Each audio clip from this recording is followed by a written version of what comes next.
Assalamualaikum warahmatullahi wabarakatuh.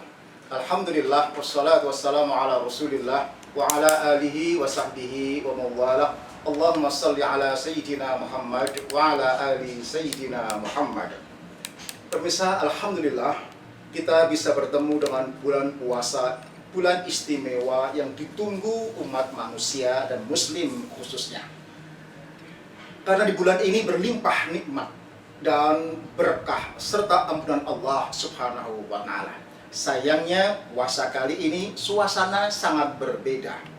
Kita terpaksa ibadah di rumah karena dunia berduka tertimpa wabah COVID-19.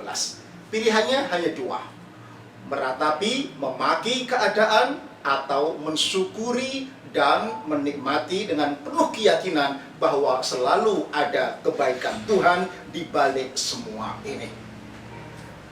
Pemirsa, hidup ini hakikatnya tidak linear, bergelombang seperti gelombang sinusoidal, pergantian antara sukses dan gagal, pergantian antara berlimpah nikmat atau tertimpa musibah. Keduanya tak ada sia-sia, diperlukan demi kebaikan kita.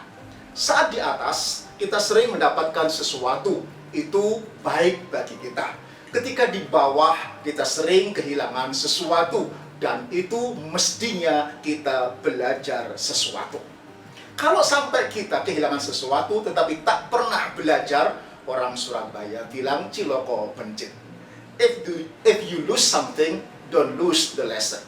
Jika engkau kehilangan sesuatu, jangan pernah kehilangan pelajaran di belakangnya. Bencana ini akan benar-benar menjadi bencana kalau kita gagal menemukan Tuhan di belakangnya. Yang lebih menakutkan lagi, virus ini tidak hanya menggerus kesehatan kita, tetapi juga menggerus keimanan kita.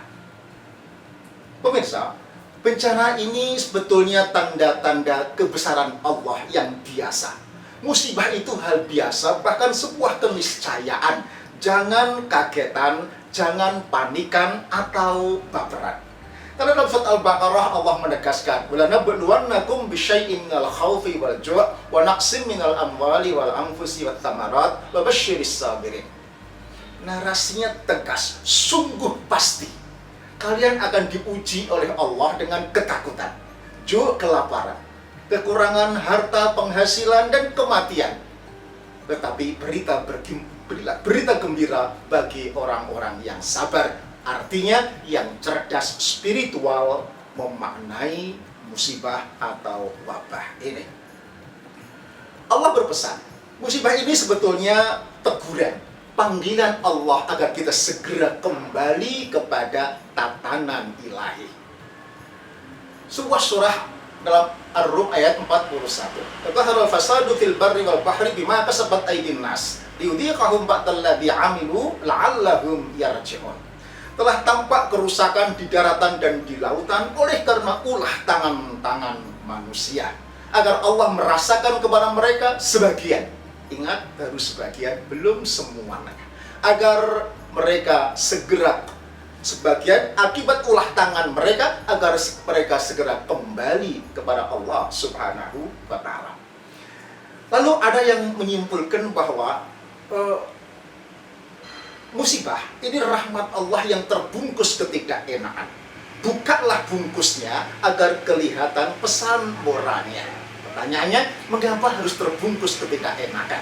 Sebab kalau bungkusnya selalu enak, banyak orang yang lalai, lupa, terlalu larut dengan kenikmatan Tuhan sampai lupa pesan yang ada di belakangnya. Dengan ketidakenakan justru orang akan ingat Allah. Contoh, di dalam pesawat, ketika pesawat terbang dengan nyaman, maka rata-rata semua penumpang akan tidur nyenyak. Tetapi coba kalau pesawat diguncang oleh cuaca buruk, naik turun. Begitu, semua penumpang pasti berzikir, Allahu Akbar, subhanallah, Allahu Akbar, subhanallah. Termasuk saya pernah mengalaminya. Artinya, guncangan pesawat mengingatkan orang, guncangan kehidupan ini mengingatkan kita semua agar kembali kepada tatanan Allah Subhanahu wa Ta'ala. Jika kita merasa mengapa teguran ini terasa amat berat dan amat dahsyat, bisa jadi karena kesombongan nalar kita sudah keterlaluan atau kebablasan, tak mempan ditegur dengan lesan oleh kiai atau dai. Manusia terlalu sombong dan pongah. Tuhan telah menetapkan makanan yang halal dan thayyib, tapi dasar serakah, banyak makanan yang bukan jatahnya pun dimakan, dihabiskan. 10 tahun yang lalu saya ditraktir seorang teman di Shanghai. Maunya menggembirakan saya, ditraktir di restoran berputar di hotel tertinggi di rooftop. Kemudian sambil makan bisa melihat suasana Shanghai di malam hari. Betapa kagetnya sampai di atas, ternyata menunya menu kebun binatang. Ada kera, ada kelelawar, ada ular, ada tokek, ada kata, ada siput, macam-macam ada. Akhirnya turun hanya pesan nasi goreng telur saja. Nah, kayaknya mohon maaf Tuhan mulai basan dengan tingkah kita, atau alam mulai enggan bersahabat dengan kita. Hanya orang cerdas spiritual yang mampu menangkap pesan Tuhan di balik semua ini. Assalamualaikum warahmatullahi wabarakatuh.